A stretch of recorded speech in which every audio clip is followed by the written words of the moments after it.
Hello friend, నేను మీ జోజమ్మని. ఈరోజు నాటుకోడి కూర ఎలా వండాలో చూపిస్తాను. చూడండి, మా ఇంట్లో కోడి కోసుకున్నాం ఈరోజు. ఇప్పుడు మనం మసాలాకి ధనియాలు వేయించుకుందాం.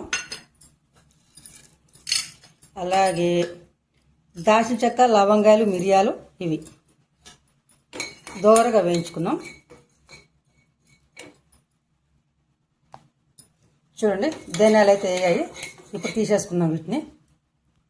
ఇప్పుడు ఒక చిన్న కొబ్బరి ముక్కని ఇలా చూడండి కాల్చుకుందాం.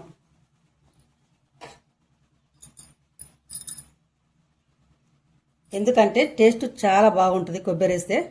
నాటుకోడి కూర కదా, కొంతమందికి ఇష్టం ఉండదు. ఇది వేస్తే తీయ ఉంటుంది అంటారు, కానీ ఇది వేస్తేనే మస్తు టేస్ట్ ఉంటుంది. మసాలా మరియు కొబ్బరి ఇలా కాల్చుకోవాలి, పచ్చి కొబ్బరి కాకుండా. ఇప్పుడైతే చికెన్ పొయ్యి మీద వేసుకుందాం. చూడండి, ఆయిల్ తీసుకుంటున్నాను. తాలింపు గింజలు వేసుకుందాం. ఇప్పుడు ఉల్లిగడ్డ కూడా వేసుకుందాం. తాలింపు గింజలు అయినాయి కదా. పచ్చిమిర్చి కూడా వేసుకుందాం. కొంచెం కరివేపాకు కూడా వేసుకుందాం. కొంచెం కొత్తిమీర కూడా వేసుకుందాం. ఇప్పుడే పసుపు, అల్లం వెల్లుల్లి పేస్ట్ అయితే వేసుకుందాం.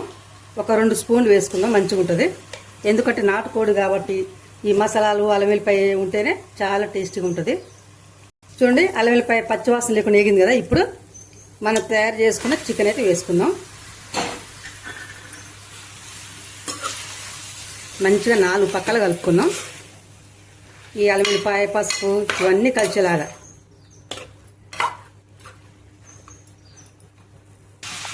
కొంచెం గల్లుప్పు అయితే వేసుకుందాం ఇప్పుడే, ఎందుకంటే ముక్కకు మంచిగా పడతాను ఇప్పుడు వేసుకుంటేనే.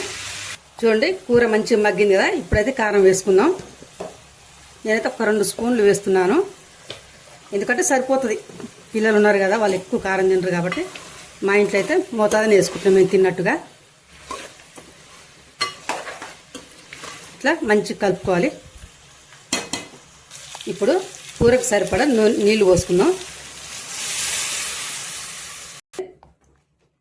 ఈ మాత్రం పోసుకోవాలి ఎసురు, ఎందుకంటే నాటుకోడు కదా, ఇది ఉడికి దగ్గరికి అయ్యేసరికి సరిపోతుంది మంచిగా. చూడండి, మనం ఇప్పుడు ఇందాక కాల్చుకున్నాం కదా కొబ్బరి, ఆ కొబ్బరిని ఇప్పుడు వేసుకుందాం. రోట్లో దంచాను.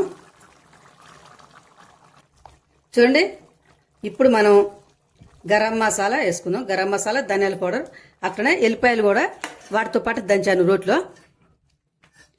చూడండి, కూర అయితే గుత్తగా అయింది కదా మంచిగా. కిచెన్ మొత్తం మస్తు అంటే మస్తు వాసన వస్తుంది.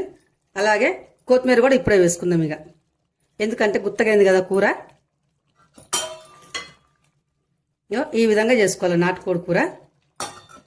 సరే ఫ్రెండ్, మరి నా కర్రీ కనుక మీకు నచ్చినట్టయితే లైక్ చేసి, షేర్ చేసి, సబ్స్క్రైబ్ చేసుకోండి ఫ్రెండ్. సరేనా? బాయ్.